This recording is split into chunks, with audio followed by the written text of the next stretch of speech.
Hi sisters, இப்போ வந்து நம்ம என்ன பார்க்க போகிறோம்னா குர்த்தியோட ஃப்ரண்ட் நெக் வந்து எப்படி வைக்கிறதுன்னு பார்க்க போகிறோம். அது வந்து நான் ட்ரெண்டிங் நெக் தான் நான் கட் பண்ணியிருக்கேன்.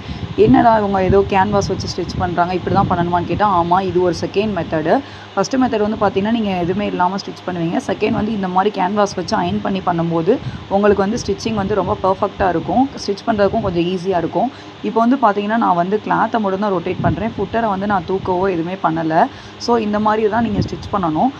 குர்த்தியோட ஃப்ரண்ட் நெக் வந்து இப்படி தான் பண்ணணும். இந்த மாதிரி நீங்களும் ஸ்டிச் பண்ணி பழகணும் அப்படின்னு நீங்கள் நினச்சிங்க அப்படின்னா, கண்டிப்பாக நம்மளோட இன்ஸ்டா ஐடியில் வந்து என்னோடய வாட்ஸ்அப் நம்பர் இருக்குது. அதுக்கு வந்து நீங்கள் எனக்கு ஒரு டிஎம் பண்ணிங்க அப்படின்னா, குர்த்தி கட்டிங்லேருந்து மொத்தம் 60 டாபிக் நம்ம சொல்லிக் கொடுக்க போகிறோம் 3 மாதத்தில். ஸோ எப்படி கற்றுக்கணும் அப்படிங்கிறத நீங்கள் பார்த்துக்குவீங்க.